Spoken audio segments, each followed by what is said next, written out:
In 1993, I hesitantly walked into Camp Swig. Go Camp Swig. Bruce? Woo! Onto the infamous Bema lawn for my first summer at camp. I was forced to attend, yes, forced to attend summer camp as a second grader, going into third grade.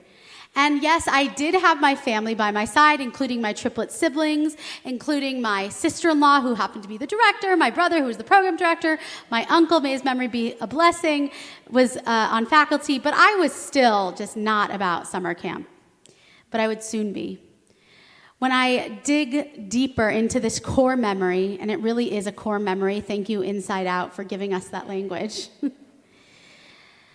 I can picture the Bema lawn almost like Woodstock, like Jewish Woodstock.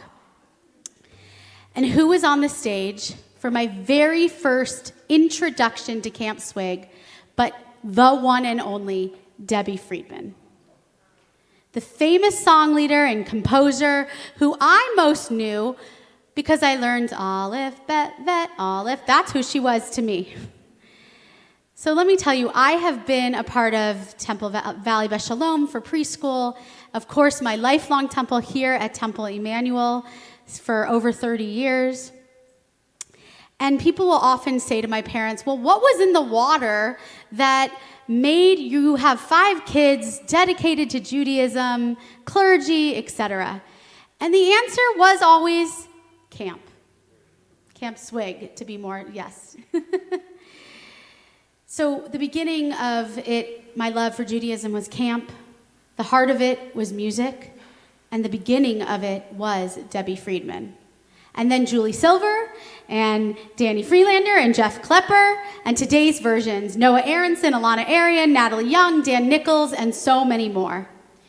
So before I continue, I just want to paint just a very short picture of who Debbie was, because I don't want to assume that everybody knows, like these kids down here. You'll remember this moment.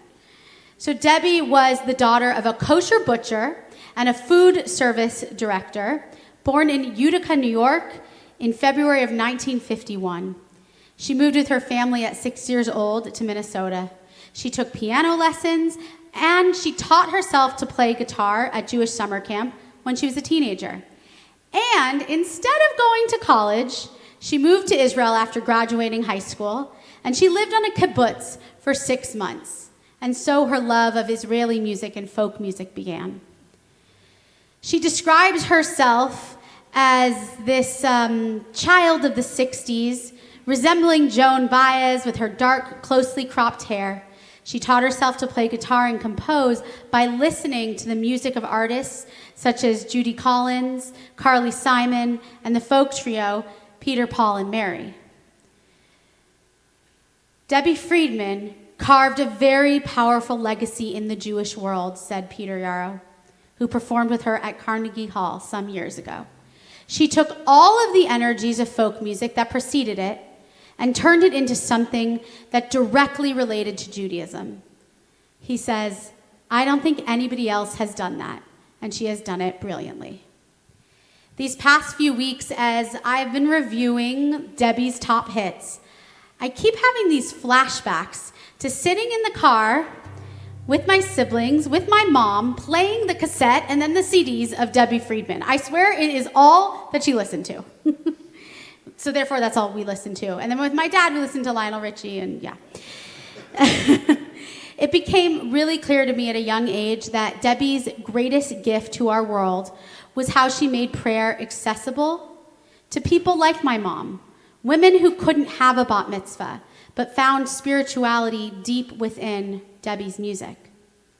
People who were intimidated by the vast amount of Hebrew in a prayer service, but could take a deep breath and sing Mishaberach, or sing Lechilach, or her English Ve'ahavta, which we did tonight. You see, there are some that believe that Jewish prayer services simply fulfill an obligation of reciting the Hebrew words. But in my world, I believe that God hears prayers no matter what the question, in my world, I believe that God hears prayers no matter what. The question is, do we hear and understand them? And so that, to me, is the legacy of Debbie Friedman. Hundreds of songs written from her heart so that others could use her words and her melodies to pray and to talk to God. In fact, Debbie's music, you might be surprised, was most influenced by the great-grandson of the Baal Shem Tov, by Reb Nachman of Breslov, an 18th century rabbi, one of the great leaders of Hasidism.